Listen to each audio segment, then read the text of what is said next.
오늘 이야기는 1991년 6월 23일로 거슬러 올라갑니다. 미국 델라웨어주의 해링턴이라는 정말 작은 소도시에서 일어난 충격적인 사건인데요. 주인공은 찰스 홀든이라는 사람이에요.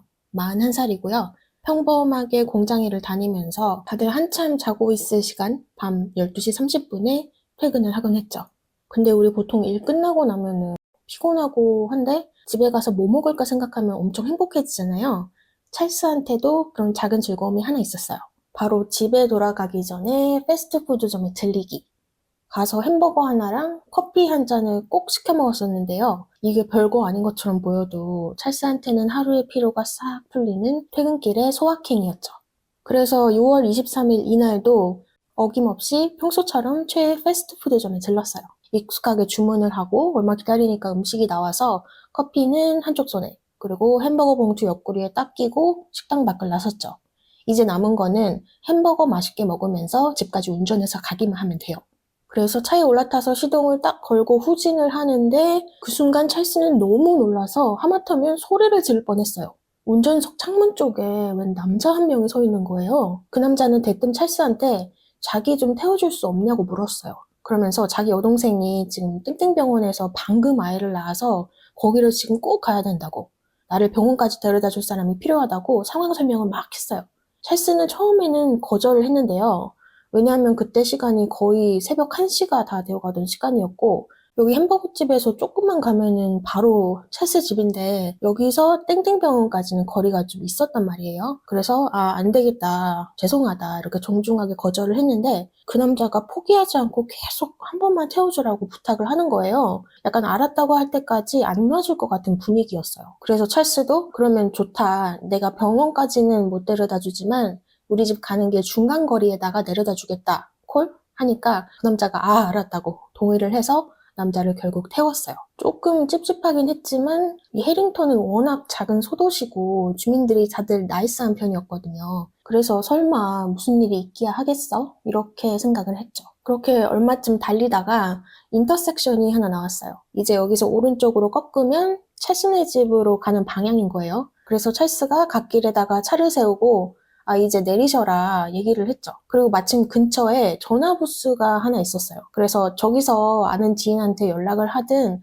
아니면 다른 차한테 도움을 요청하든 하라 이렇게 말을 했는데요. 근데 남자가 갑자기 불같이 화를 내는 거예요. 뭔 소리냐고, 나 차에서 안 내릴 거라고 하면서 완강하게 버티기를 시도했어요. 그래서 찰스가 황당해서 아니 아까 동의하지 않았냐, 나 집이 바로 요 코앞이다, 진짜 미안한데 여기까지가 내가 최대한으로 멀리 태워다 줄 수 있는 거리다 이렇게 얘기를 하고 있는데 그 순간 찰스 눈앞에서 별이 번쩍하더니 얼굴에 극심한 통증이 느껴졌어요. 이 남자가 부들부들 떨다가 화를 주체하지 못하고 찰스 얼굴을 한 대 친 거예요. 그리고 마침 조수석 쪽에 찰스가 일터에서 쓰던 스크류 드라이버가 하나가 떨어져 있었거든요. 그거를 주워들고 찰스 얼굴에 들이대면서 그러면 네 트럭이랑 가진 돈 다 내놓으라고 협박을 하기 시작했어요.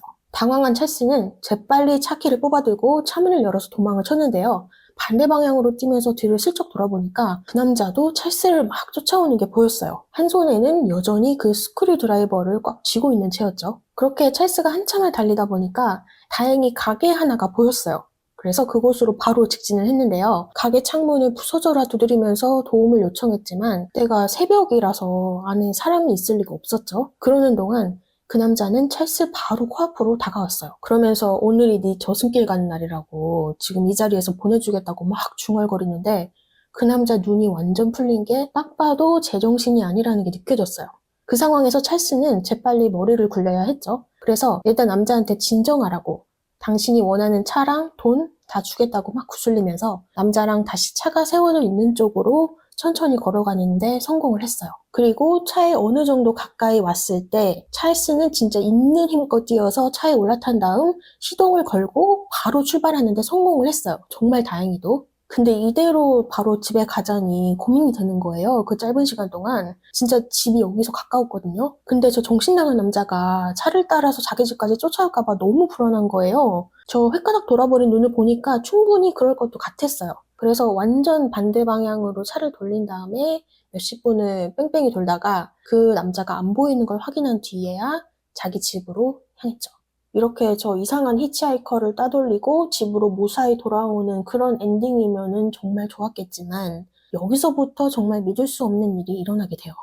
찰스가 이제 놀란 가슴을 좀 진정시키고 집 차도 쪽으로 천천히 진입을 하고 있는데 자기 집 마당에 어떤 사람 한 명이 서 있는 거예요. 이렇게 밤늦은 시간에. 그래서 다시 경계를 하면서 누군지 천천히 뜯어보니까 그 남자인 거예요. 아까 태워줬다가 도로에 버리고 간 그 남자가. 진짜 어떻게 된 일인지 정확히 찰스네 집을 찾아왔던 건데요. 찰스가 그때 트레일러에 살고 있었거든요. 근데 그 남자가 트레일러로 향하더니 창문을 통해서 그 안을 싹 둘러보기 시작했어요. 이거를 지켜보고 있자니 소름이 쫙 돋아서 찰스는 곧바로 차를 다시 돌려서 햄버거집으로 다시 갔어요. 왜냐면 햄버거집 바깥에 전화부스가 있었거든요. 참고로 이때가 1991년이라서 핸드폰이 많이 보급되지 않던 시기예요. 그렇게 찰스는 경찰에 신고 전화를 했어요. 이때가 새벽 1시 19분이었고요. 근데 뭐 집 털려도 좋고 뭐도 좋고 다 좋은데 찰스가 제일 걱정이 되는 게 뭐였냐면 자기가 살고 있던 트레일러에서 진짜 걸어서 1, 2분도 안 걸리는 거리에 집이 한 채 더 있었거든요. 여기에 찰스 엄마 도로시가 살고 있었단 말이에요. 이 사이코가 엄마가 사는 집까지 침입하면 진짜 큰일이잖아요. 그래서 경찰한테 상황을 설명하고 제발 빨리 좀 와달라고 전한 다음에 이번엔 도로시한테 전화를 걸었어요. 근데 몇 번을 전화해도 도로시가 전화를 안 받는 거예요. 정말 미치고 팔짝 뛸 노릇이었죠. 그래도 일단은 경찰이 여기로 온다고 했으니까 제발 엄마한테 아무 일 없기를 바라면서 경찰을 기다리기로 했어요. 그런데 새벽 3시가 다 돼서야 경찰들이 햄버거집 앞에 도착을 한 거예요. 신고는 한 2시간 전에 들어갔는데 왜 이렇게 늦게 왔냐. 나중에 알고 보니까 경찰이 이 찰스의 신고 전화를 중요도 낮음으로 판단하고 늑장을 부를 대로 부리다가 도착한 거였다고 하는데요. 어쨌든 다 같이 찰스네 집으로 향했고요. 다행히 트레일러는 망가진 부분 하나도 없이 멀쩡했어요. 문도 잘 잠겨 있었고. 근데 문제는 엄마 도로시의 집이었어요. 일단 뒷마당 쪽으로 나 있던 창문이 깨져 있었고요. 다 같이 안에 들어가서 찰스가 도로시를 연신 불러댔는데 아무런 대답도 들려오지 않았어요. 여기서부터 찰스가 직감을 했대요. 엄마한테 무슨 일이 생겼구나. 그러던 사이 2층에 진입한 경찰은 침실에 있던 73살의 도로시를 발견하게 되는데요. 안타깝게도 도로시는 이미 숨진 상태였어요. 얼굴이며 팔, 가슴 등 몸 여러 군데가 날카로운 흉기 공격을 받은 채였죠. 경찰은 도로시가 사망한 시각을 새벽 1시쯤으로 추정했고요. 집안에 어지러진 흔적은 하나도 없었고 사라진 물건들도 없었기 때문에 강도의 소행은 아닐 것이라고 보고 곧바로 범인 수사에 나서기 시작했어요. 그러면 가장 먼저 경찰이 가해자로 의심했던 인물은 누구였냐? 아이러니하게도 아들 찰스였어요. 왜냐면 찰스가 하는 말이 도무지 믿어지지가 않았거든요. 이상한 히치하이커를 만나서 거의 저승길 갈 뻔했지만 어찌어찌 그 남자를 따돌려서 차에 다시 올라탄 것까지는 있을 수 있는 일이에요. 근데 그 남자를 다시 자기 집 앞마당에서 마주친 것도 모자라서 그 남자의 손에 엄마 도로시가 목숨을 잃었을 수도 있다? 경찰 입장에서는 이게 무슨 영화도 아니고 도무지 개연성이 없어도 너무 없는 거예요. 그리고 경찰이 찰스를 더 의심했던 이유가 도로시가 사망하기 바로 직전에 생명보험에 가입한 사실이 드러났는데 그 수혜자가 바로 아들 찰스였어요. 당시 도로시는 남편이랑 사별하고 혼자 살고 있었기 때문에 자식을 수혜자로 해놓았던 건데요. 그럼 도로시한테 자식이 찰스 한 명뿐이었냐? 그거는 아니었어요. 찰스 말고도 2명의 자식이 더 있었거든요. 근데 하필 찰스가 수혜자로 되어 있었고 또 보험을 가입한 지 얼마 안 돼서 이런 일이 발생했으니까 타이밍이 좀 절묘하긴 했어요. 그리고 수사를 하다 보니까 당시에 찰스가 재정적으로 좀 궁한 시기였다는 것도 드러났거든요. 이거를 앞에 보험이랑 연결지어서 범행을 저지를 동기로 보기 충분했고요. 결정적으로 찰스가 거짓말 테스트를 거부했어요. 그래서 경찰은 찰스가 빼박 범인이라는 것에 150% 확신을 했죠. 하지만 그 확신은 얼마 안 가서 와장창 깨지고 말았어요. 찰스가 지어낸 소설에서만 존재하는 호구의 인물인 줄로만 알았던 그 이상한 히치하이커를 봤다는 목격자들이 나오기 시작했거든요. 그날 그 시간대에 그 패스트푸드점에 들렸던 손님들을 소환한 결과 안 그래도 그날 새벽에 그 사람이 나한테도 차를 태워달라고 하더라. 이런 요청을 받은 손님들이 여럿이었고 그 남자가 찰스 트럭에 올라타는 모습을 직접 두 눈으로 목격했던 사람들도 나왔어요. 뿐만 아니라 찰스랑 같은 동네에 사는 이웃들 중에서도 목격자가 꽤 있었는데요. 찰스 트레일러랑 도로시 집 사이를 걸어다니는 수상한 남자를 봤다는 이웃도 있었고요. 그 남자가 도로시 집 쪽으로 향하기 전에 자기네 집 문을 똑똑 두드렸다고 진술한 이웃도 있었죠.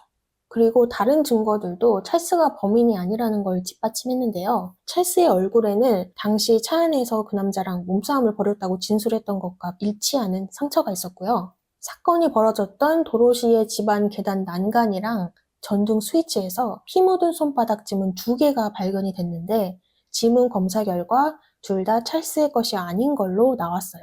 이로써 찰스는 유력 용의자에서 제외될 수 있었죠. 경찰은 찰스와 여러 목격자들의 증언을 토대로 범인으로 추정되는 남자의 몽타주를 제작하기 시작했어요.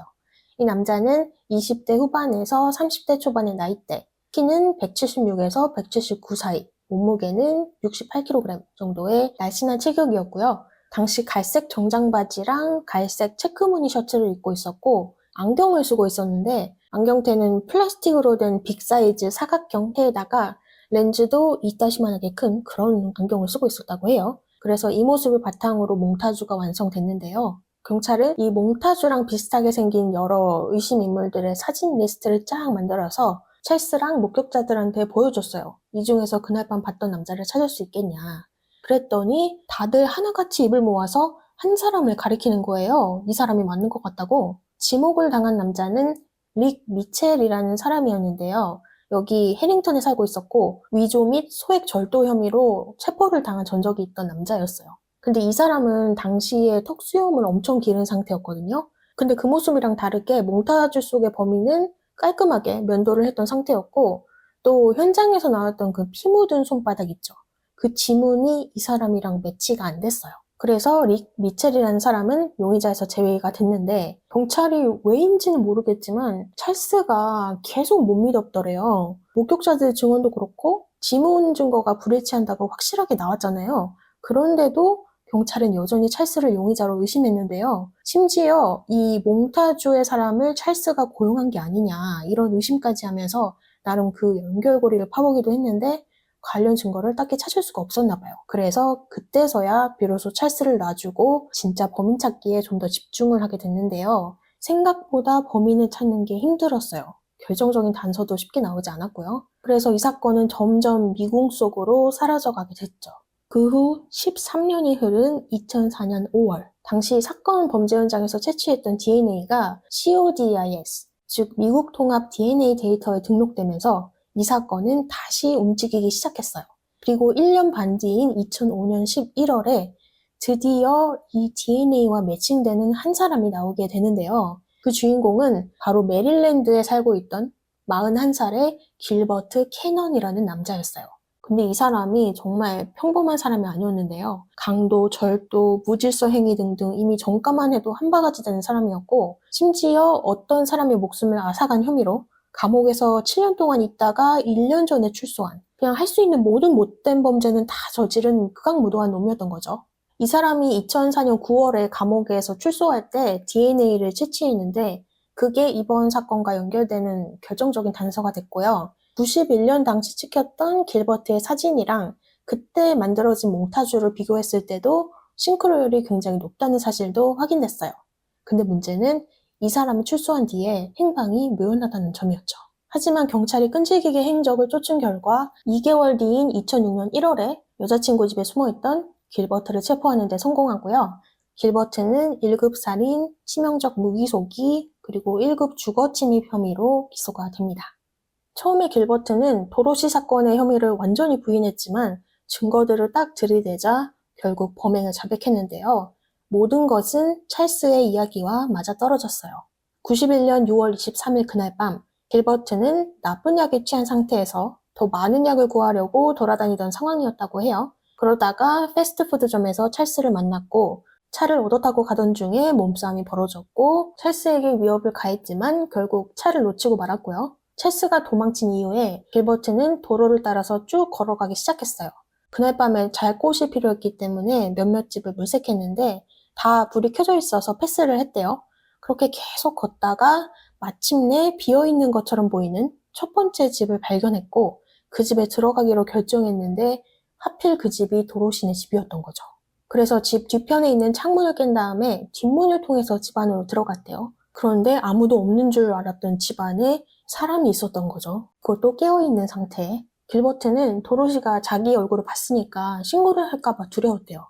그래서 찰스 차에서부터 가져왔던 그 드라이버로 도로시를 공격하는 최악의 선택을 하고 말았죠. 그러면서 도로시의 집을 선택한 건 정말 단순한 우연이었다고 진술을 했는데요. 진술을 다 듣고 나서 경찰이 길버트한테 말해줬어요.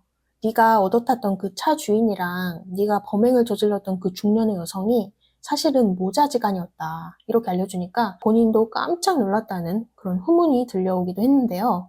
이렇게 1급 살인 혐의를 인정한 길버트는 2004년 4월 가석방 없는 종신형을 선고받고 남은 인생을 감옥에서 보내게 됐죠. 이렇게 거의 13년 만에 엄마를 죽인 범인이 잡히고 나자 찰스는 물론이고 다른 두 여자 형제들 브렌다와 다이애나는 이제서야 숨통이 좀 트이는 기분이었는데요. 사실 브렌다랑 다이애나가 지난 몇 년 동안 찰스랑 아예 연락을 끊다시피 했었대요. 왜냐면 물론 찰스의 잘못이 아닌 거는 머리로 이해하지만 가슴 한켠에는 약간의 원망이 있었던 거죠. 애초에 그런 망나니 같은 놈을 왜 차에 태워준 건지 그 이유가 이해가 가지 않았대요, 두 사람은.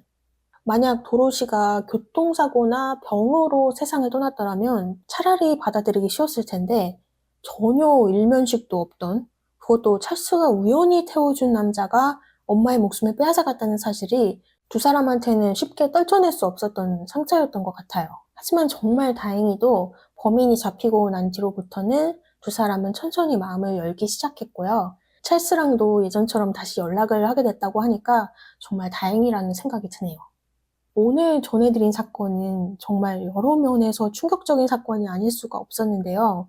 단순한 강력 사건을 넘어서 악몽 같은 우연 하나가 한 가족에게 어떤 파장을 남길 수 있는지를 보여주는 정말 안타까운 이야기였던 것 같아요. 오늘 영상도 시청해주셔서 정말 감사드리고 저는 다음 영상으로 찾아오도록 하겠습니다.